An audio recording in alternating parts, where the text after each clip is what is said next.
Dobro jutro in pozdravljeni v imenu Gospodarskega kluba Nove Slovenije. Današnji poslovni zajtrk smo mu dodali pridevnik adventni, kajti vemo, nahajamo se v lepem prazničnem obdobju, decembrskem obdobju, ko smo tudi večkrat kot običajno za mizo z dobrotami, pa naj si bo to kosilo s poslovnimi partnerji ali pa tradicionalna božična družinska večerja ali kosilo. In ja, tudi danes bomo govorili o hrani, zato sem zelo vesel, da lahko v naši sredi pozdravimo Mojco Trnovec, je šefinja in lastnica gostilne Mihovec, je tudi prejemnica laskavega priznanja obrtnica leta 18 in pa priznanja naziva šefinja tradicije 21 po izboru svetovnega kuharskega vodnika Goen Milje. In nenazadnje jo poznamo tudi iz malih ekranov, to je tista prijazna sodnica, žirantka kuharske oddaje Mali šef.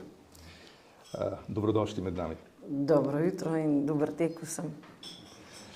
No, povedali smo tisto glavno, da ste šefinja, lastnica gostilne Mihovec. Če pogledate na njihovo spletno stran, boste lahko prebrali, da je to tipična slovenska gostilna s certifikatom, s kuhinjo prejšnjih rodov, a s pridihom sodobnosti današnjega časa. Gre za izredno staro, tradicionalno gostilno, več kot 160 let tradicije. Trenutno so kar 3 generacije vpete v njeno poslovanje. In pa še ena posebnost je, ki mene zelo pritegne, to, da ste samooskrbna gostilna. In ena redkih, ki postreže domač kruh, narejen iz domače moke. Se pravi, imate svoje žito.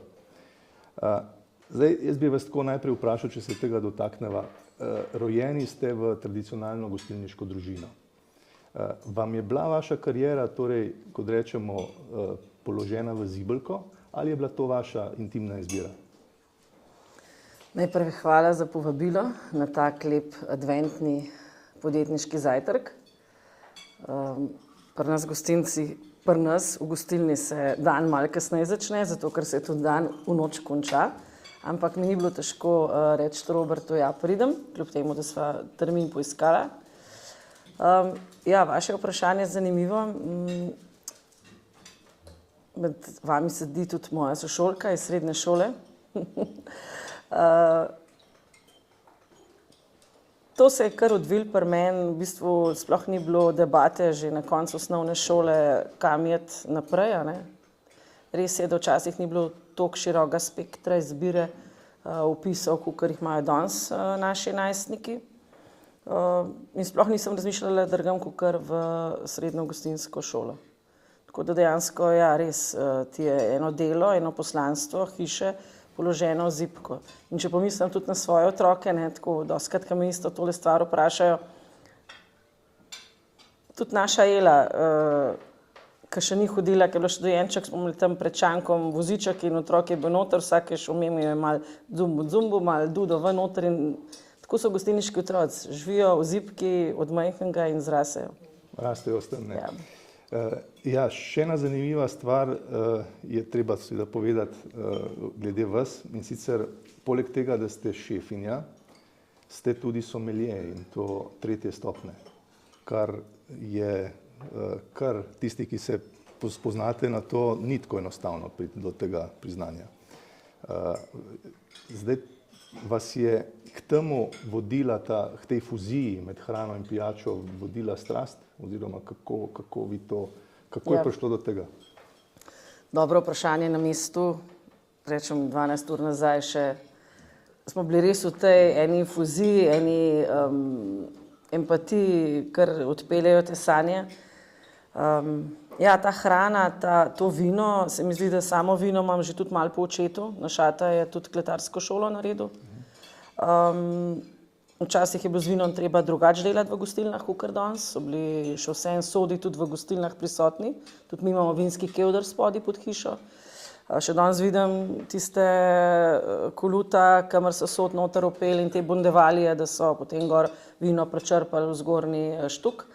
Tega danes ne več, danes vinar pripelje buteljko, vino zapečateno in tako, kakor ga vinar noter da, tako ga ti naprej gosto ponudiš. Ta strast pri meni do samega vina se mi zdi, da je tudi iz očeta naprej zrasla, po drugi strani te pa sam trg, samo okolje, v katerem delaš, tudi do tega pripelje. In pol, ko enkrat res v to zgodbo vinarsko padeš noter, sam še plavaš. In se moram pohvaliti, včeraj smo imeli v kleti Vina Koper 25. dobrodelno licitacijo barik sočkov, vsako leto jih je 12 na tej dobrodelni licitaciji. 25 let se že to odvija. Prva, druga licitacija je bilo zelo zaprti krog gostov, 10-12 ljudi, včeraj nas je bilo 50 licitatorjev, so se tako lovke kar razširile. Lahko rečem zahvala Franciju Jezeršku pa našemu atu, ki sta bila ena izmed prvih, ki sta potem vsak po svoji veji te lovke prijateljev, sorodnikov širila in če tega ne bilo marsikakšne krize 2009-2008, ne bi te licitacije preživele. Moram se pa v bistvu bolj pohvaliti v tej smeri, da 25 let dobrodelne licitacije je bila namenjena samo za pediatrično kliniko v Izoli. In včeraj, ko so v bistvu naredili rezime, koliko denarja je bilo zbranega, tudi oni vsako leto pripeljejo ali pa na slajdu pokažejo, kaj smo s preteklim letom denarjem kupili, s tiste licitacije, smo mi zelo ponosni na ta vložek. In vsako leto je tudi na tej licitaciji nek gost, včeraj je bil gospod Čeferin, se mi zdi, da dali to včeraj še večji zagon cenam, ki so bile tam in tudi sama včerajšnja licitacija je dosegla rekord v 25 letih. Najdražji je bil Cabernet Sauvignon, lanski letnik, 2023.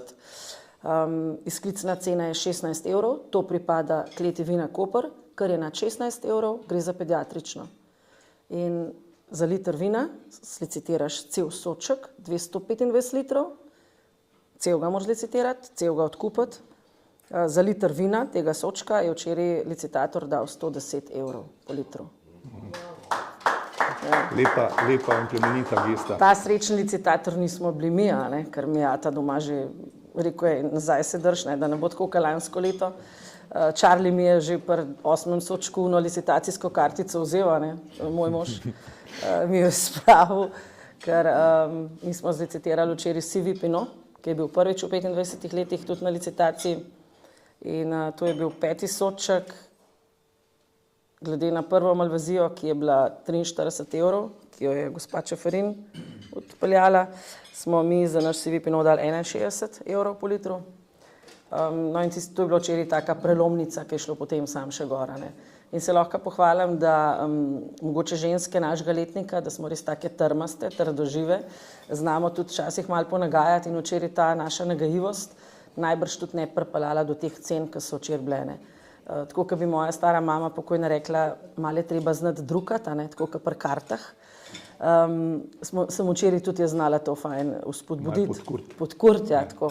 In ker za mano je bila pol tista tišina, po tistem 61 evrov niso hoteli za naslednji soček, ki bo rafošk. Rafoška, mi Slovenci imamo en tak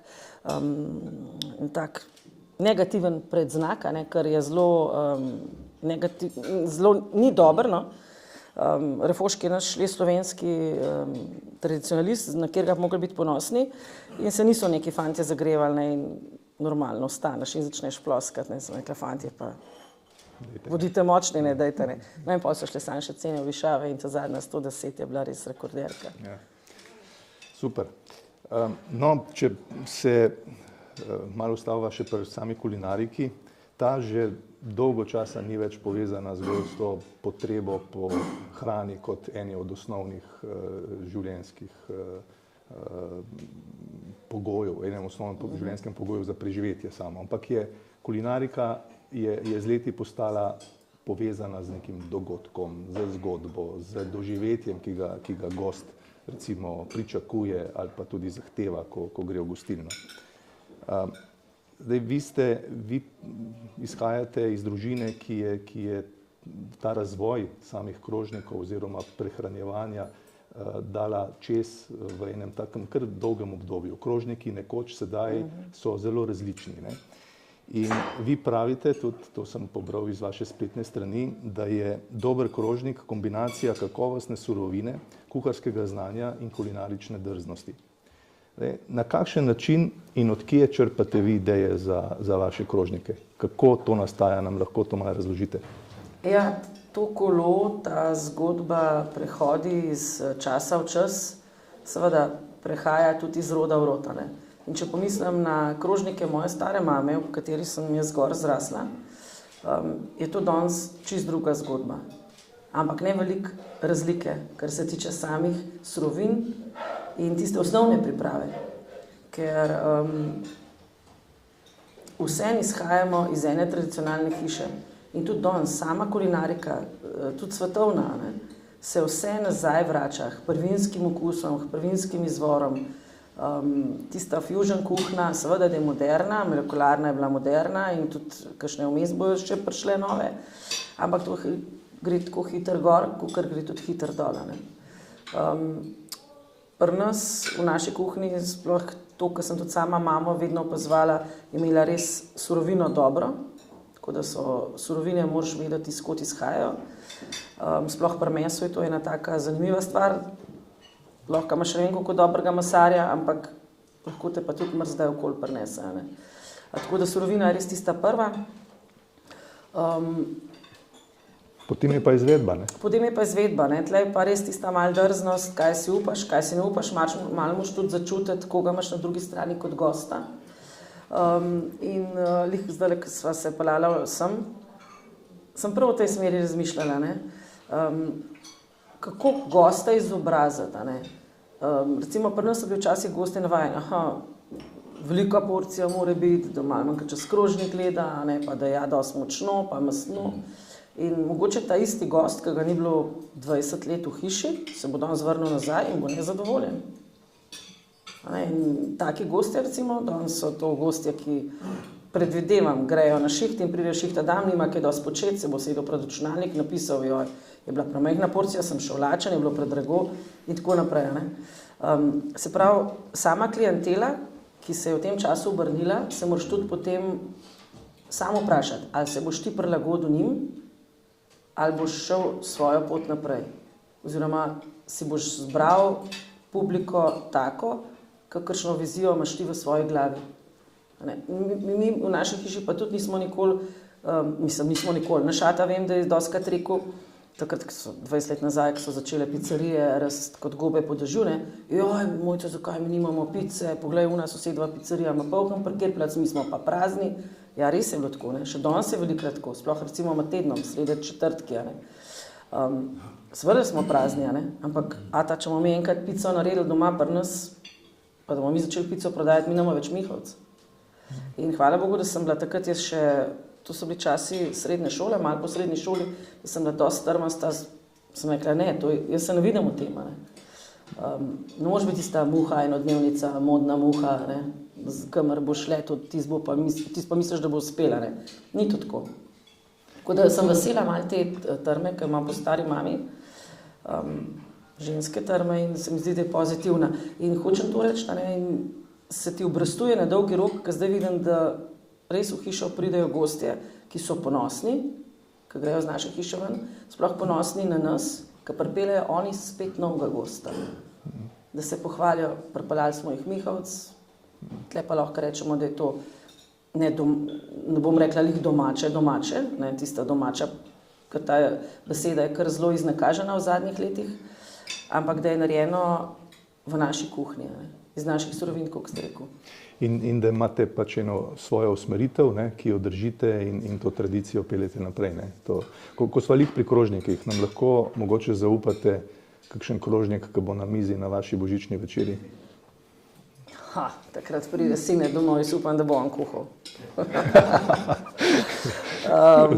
Moram reči, da za praznike smo bili mi zmeri skromni. To, kar se zdaj zadnjih 15 let dogaja, to mi nismo nikoli doživljali doma. Toliko ene bogatije, tako, ko se zdaj daje na krožnike, ne vem, mi tega nismo imeli. Pa ne se bila skromnost in tudi zdaj je še tako. No, sigurno je najbolj pomembno, kdo sedi za mizo, ne? In kakšni odnosi so med njimi, potem to sigurno. Po takem decembru, ko ga imamo mi gostinci, si res ne predstavljam, da bi zdaj še, ne vem, vabila na božično večerjo pol naše žlahte, kar se v bistvu na božični dan 25. zgodi, a ne. Mi recimo za božič 25. pa res vsi pridehnemo.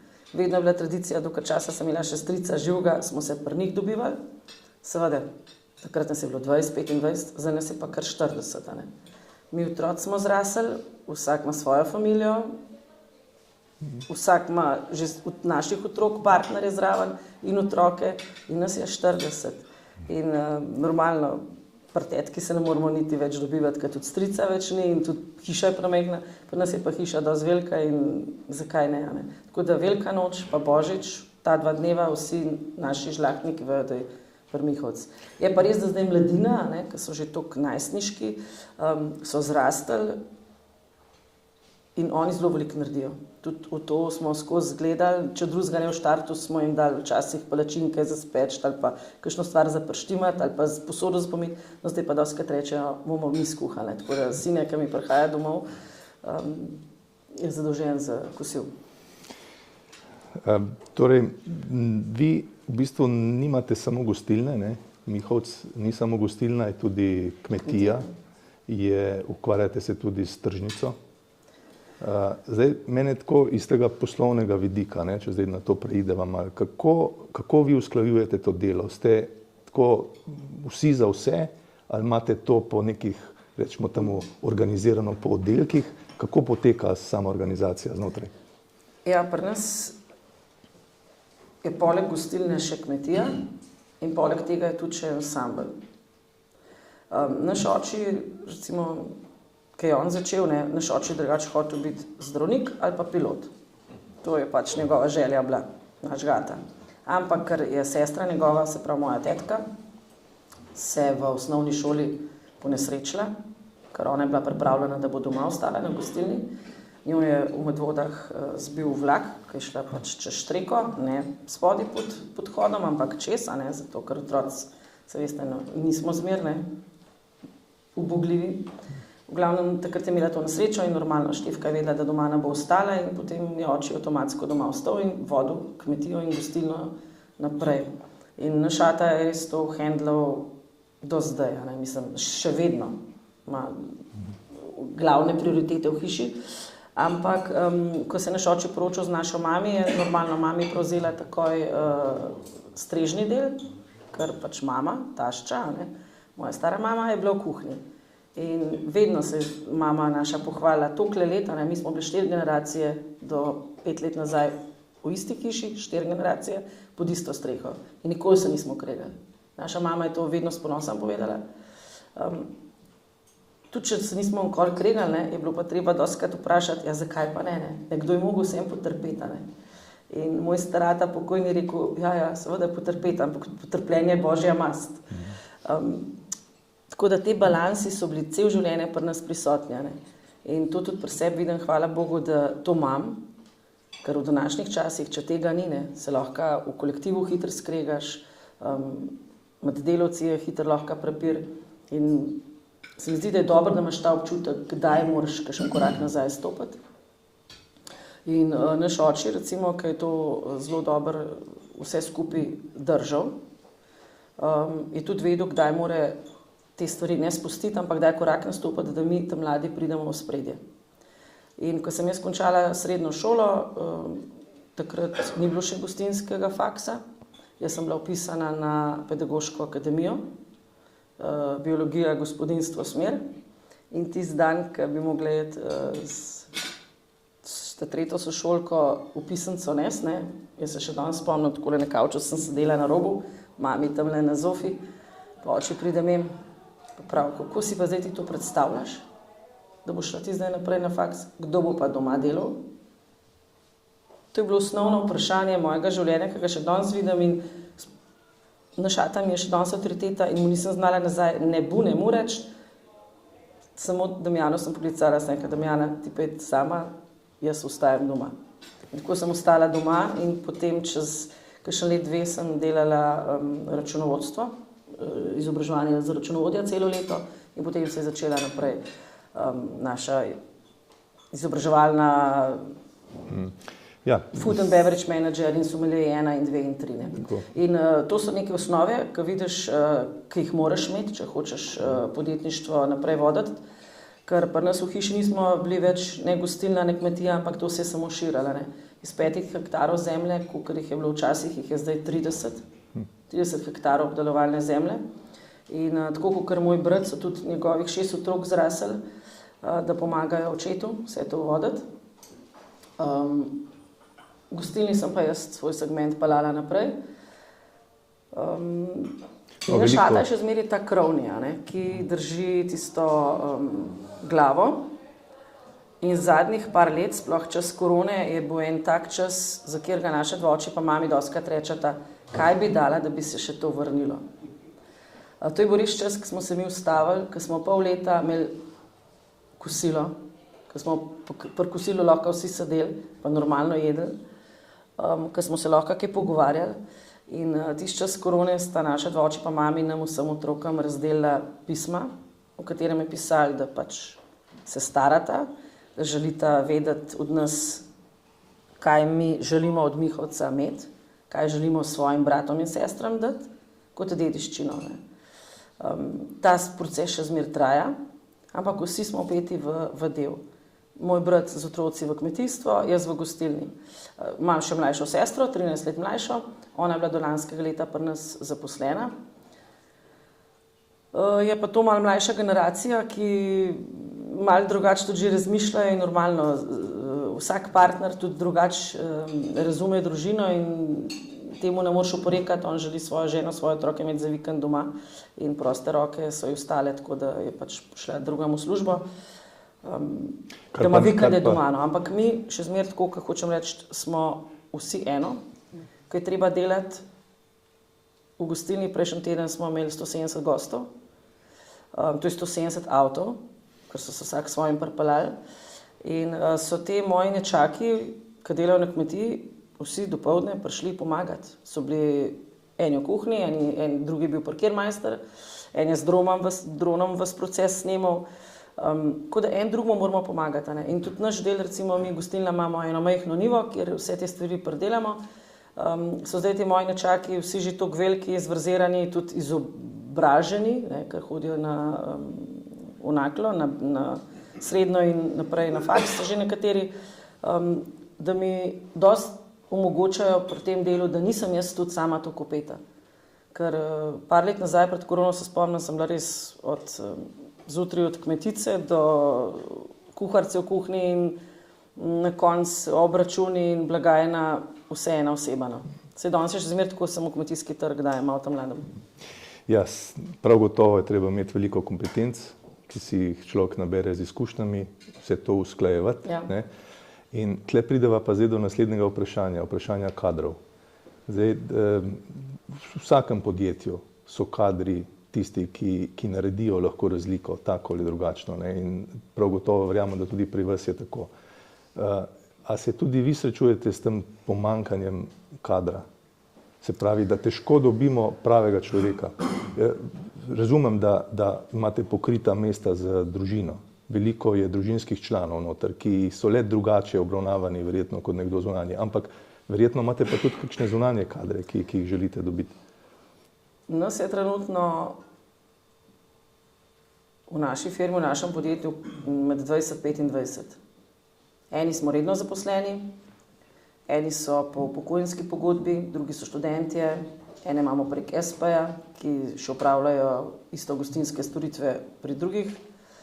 Tako da nas je nekje med 20-25. In moram reči, da zdajle zadnjih par let po koroni, tako kot spremljamo okrog, ker je res pomanjkanje kadra, normalno so tudi konice pri nas, ki je pomanjkanje. Ko v bistvu pride kakšen vikend,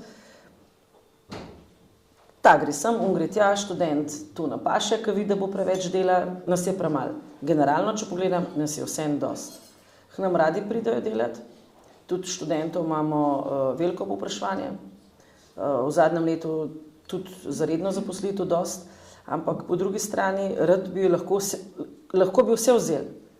Ampak če pa pomislim, kaj pa takrat, ko ne bo dovolj dela, ti moraš zagotoviti delo delavcu, ti njega moraš plačati. In srečo imamo, da za čas korone mi nismo nobenega odpuščali. Mi smo vse imeli doma, tudi hvala Bogu smo imeli kar dost, tudi če je bila korona, tudi če smo imeli zaprti, smo imeli vsem dost dela, smo se znajdli.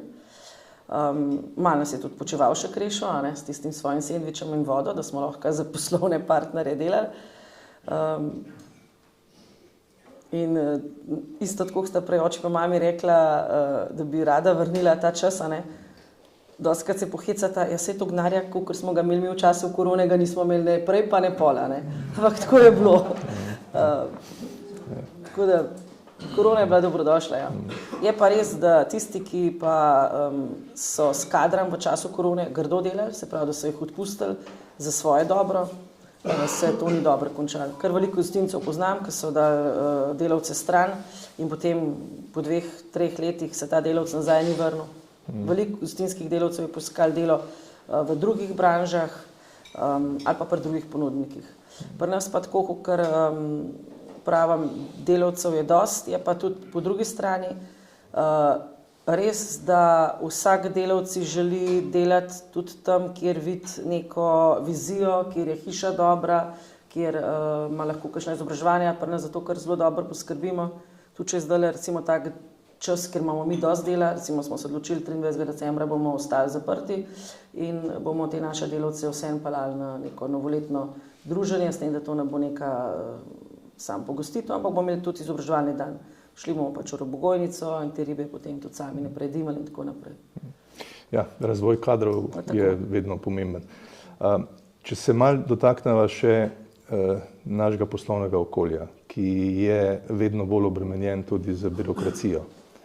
Zdaj, v zadnjih letih, vemo, smo dobili zakon o beleženju delovnega časa, zdaj imamo tudi zakon o odklopu. Kako vi to rešujete? To gostinstvo je le taka panoga, kjer je težko govoriti o nekomu, da bo kar odklopljen, ali kako? Ja, kar se tega odklopa tiče, oziroma najprej je bil to beleženje časa. Mi smo tudi vključeni v Obrtno zbornico Slovenije in tudi sama sem aktivna v sekciji za gostinstvo in turizem in to je bila res takoj rdeča luč, ko smo težili k temu, da se to mora umakniti, ker mi v gostinstvu časa beležiti, kdaj pa koliko časa boš imel za odmor, ga ne moreš. Pri nas recimo preteklo soboto, nedeljo, mi ob 11, ko smo štartali, ob 12 s prvimi krožniki, je šlo to do 6 popoldne, do pol 6. Jaz si ne morem, ali pa en moj delavec prvošek, pa na vrata dati čas, da boste vi prišel k nam v gostilno, pa na vratih listek visu, pol ure grem na malco. Ja, mislim, da ne boste zadovoljeni. Tako da tega enostavno mi nismo izvajali. Smo se pa seveda bali, če pride inšpekcija, kaj bo. Za ta drugi odlok oziroma ta pravilnik za odklop, je pa pri nas v naši hiši to že skozi funkcioniralo. In pri vseh normalnih, ki nekaj dajo na delavce, to sploh ni vprašanje. Če ima nek delavec doma neke probleme, ali se posluži brezplačnega dopusta, ali mu daš frej dan, zakaj ne? Je res pri nas, da recimo pri nas so, vsaj v naši hiši, so vikendi delovni.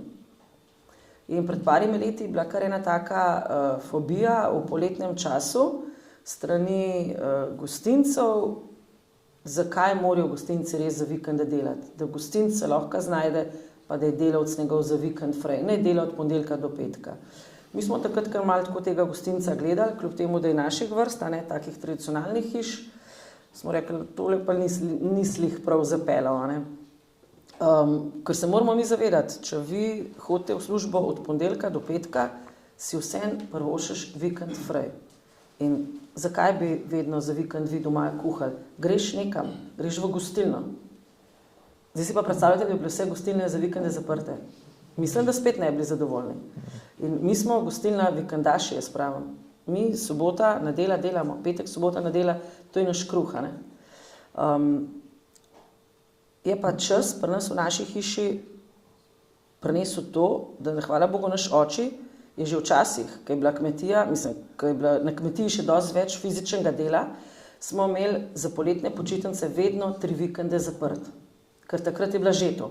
Delavci so bili frej, ampak kmetje domač je bila pa žeto. Se pravi, na drugi strani, na kmetijskem tozdu je bila žeto. In takrat jaz se spomnim, mi smo to žito mogli v žaklje dajati, na škripec gor, na podstreho, ker se je takrat tako sušil. Danes pač tega ni. Danes je žeto 2 dni, pa je fertika. Ker čakajo edin bobe, pa potico po tradiciji, tako kot je včasih bilo. Ampak to hočem reči, ta tradicija, da imamo mi 3 vikende polet zaprt, je še vedno ostala. Lik zaradi tega, ker ostale dneve, ostale vikende cel let delamo. In potem, ko smo mi otroke dobili, ko so naši otroci zrasli, ko so začeli v šolo hoditi, vidiš zopet potrebo. Ne? So šolske počitnice, potem so prišle božične počitnice tako dolge, ko smo mi v šolo hodili, tega ni bilo toliko veliko. In vidiš, da so tudi ostali otroci takrat doma in smo se temu začeli tudi v naši hiši prilagajati. Tako da vse počitnice, ki jih imajo otroci v šoli, bodi si božične, velikonočne, ali pa vse te tradicionalne krščanske praznike, ki jih obeležujemo, tudi mi ostajamo zaprti. Tako da nam ni težko delati za vikend. Dejansko smo veliko frej. No, za konec še vprašanje tako, kaj bi si vi želeli od političnih odločevalcev iz vašega vidika, iz vaše panoge? Realnega razuma, ker ta politika, ki je zdaj, mislim, jaz kot stranko NSI spoštujem. Naš ata je bil še prej v SKD-ju, tudi v svetu, v Medvoškem. Mrzadaj se je za šankom skregal, ker je bil pač politično naklonjen tej stranki. In stvari so tako daleč prišle, da sva z mami doma rekla, ta zdaj pa dosta, ne. Res, ker politika pa gostilna, to ni ne funkcionira, ne. Mrzkakšen se je obrnil, mrzkakšen ni hotel prideti, ne. Ampak naš ata je zmeri zagovarjal pošteno delo. Pri današnji politiki pa to narobe, ker jo vodijo taki, ki nikoli niso nič delali. Ker nikoli niso nič delali. Ja, sploh tiste resorje, ki so zelo potem povezani s tem, da nam recimo birokratsko nalagajo razne zakone, nimajo pa, tako kot pravite, izkušnje dejansko iz prakse, kako to poteka. Neživljenjske, ne. Sploh zakone, kakšne, ko včasih pišejo, so neživljenjski, zdaj recimo je v obravnavi oziroma ne vem, koliko so ga že kaj dobili, pravilnik o gostinstvu. Mi na obrtni zbornici smo ga kar dosti predelali, tudi na Ministrstvu za gospodarstvo bili, ampak nekih pripomb naših ne bojo upoštevali in naši gostilni se piše, da bomo mi lahko delali samo do 10. Pri nas recimo je bila glasba vedno prisotna, muzika, tako kot sem rekla, ansambel, včasih je špilo v soboto na delo, na vrtu, so bile vrtne zabave, v gostilno so se hodili ljudje zabavati, ne pa samo zabavati, smo imeli tudi od krstov do pogrebšen, do vsega, ampak gostilno pride gost zato, da se gosti. Po tem zakonu ali pa poglede na vse to, kaj se zdaj dogaja, je pa vsak, ki pride živeti k nam na vas, ima več kompetenc, ima večje pravice, kot pa mi, ki smo na tej lokaciji že skoraj 200 let. In sploh ta zavest, ali pa pri nas, kadar je recimo kakšna poroka, ki začnejo v 5, 6 popoldne prihod, pa da pride neka harmonika na dvorišče, ki ura 10 imamo mi policaje na vratih. Ja, žalostno je. No, je pa tako, no, s problemi je tako, da se ali rešijo, ali pa minejo. In upajmo, da bo tudi tole minilo čim prej. Mojca, jaz se vam res iskreno zahvaljujem za vaš čas. Želim vam vse dobro in uspešno naprej na vaši poti. Držite to smer, ne? In vsem ostalim in nam prisotnim pa lep december in praznike, ki prihajajo. Hvala še enkrat za povabilo. Jaz vam želim blagoslovljene praznike. Preživite jih res v krogu tistih vaših najljubših, najdražjih. Tudi mi se bomo doma vas spomnili. Da ste naši.